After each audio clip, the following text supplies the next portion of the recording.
Good morning. It is second weekend in December. It's a Saturday morning. We're out here at the farm. A little cool this morning, 42, 44 degrees, something like that.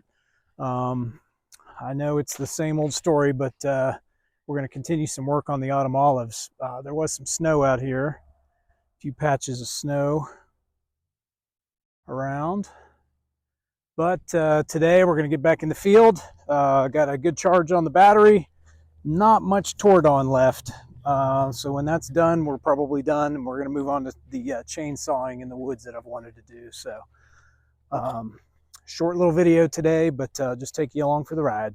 So a couple of groups of bigger batches of the enemy up in here. I'm going to try to take this area out, and then I'm going to try to go down to the lower part and just finish those couple that I didn't get last weekend. But getting to be in pretty good shape on this side. One or two over there, one there, 3, 4, 5, 6, 10 in here. I also didn't show you this last week, but I've got another pile over here of some that I'd cut that I'm going to drop over into the area that they're going to forestry mulch. I believe the gentleman was out here yesterday or maybe 2 days ago to look at the property. So hopefully here in, I don't know, 2, 3, 4 weeks, they'll be out here working on that. All right, I'm going to get to work. Howdy ho. Back to the area I was working on last week. All that's looking real good, getting cleared out. I'm going to take out the few that are right in here. 1, 2, 3, 4, 5, 6, maybe 10 right in this area. And then I'm going to start working my way over that way. It appears the forestry mulcher guy may have visited the property. I see some fresh tire tracks down my trail here, some fresh mud. So that's good. He was coming out to just take a look at things. I'd sent him some satellite photos and things like that to get the initial quote, but I think he wanted to see stuff for himself. So I believe he was out here Wednesday, Thursday, something like that. So not much new other than I am just gonna work as long as I can. I don't have a lot of tordon left, but that's enough to clear out some of this. I really just kind of wanted to get a good handle on the big ones in this area because I think I'm gonna try to get this part brush hogged this spring. The USDA recommended we break the property into thirds or quarters or something like that and brush hog, you know, once every 3 years, once every 4 years, something like that. So this part was done this past year.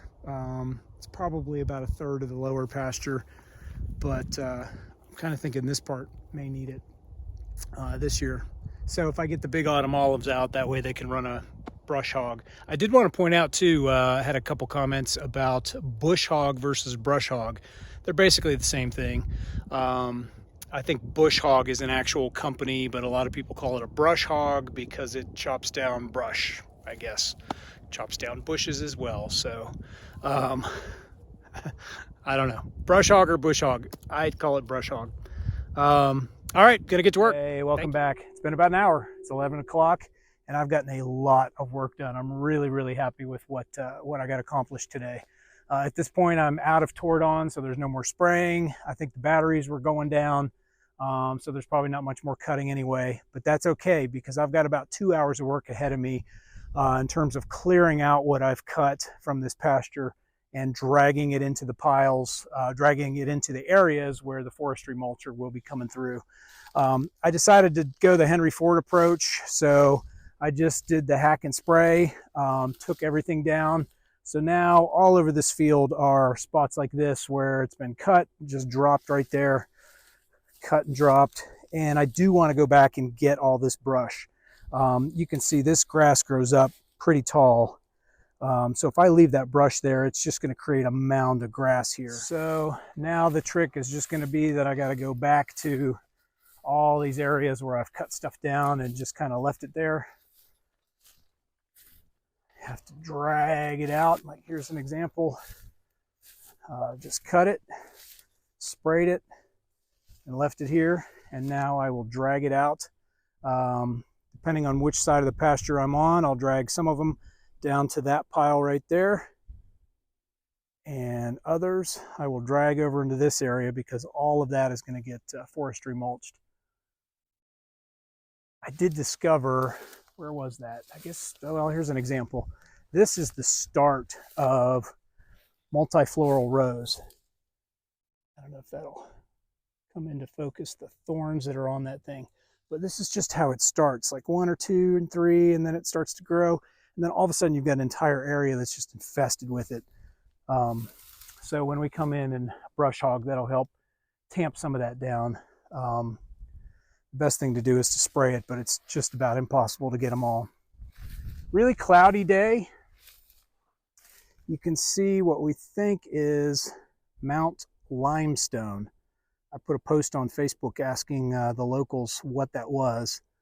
It's supposedly near Parsons, West Virginia. I heard Mount Laurel and I heard Mount Limestone.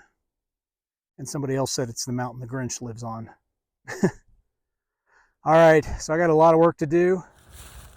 Oops, I did it again. And I'm tired. Now I got to get all this down to that other pile. All right, it is, it's about 1:40. So I have added to my pile. And video never quite captures things, but that's a pretty big pile.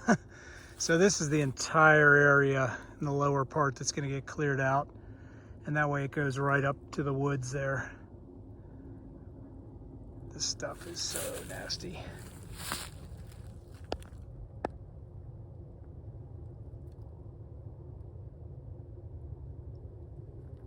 And you can see there's just, it's about, I don't know, 30 feet maybe, 30 feet deep.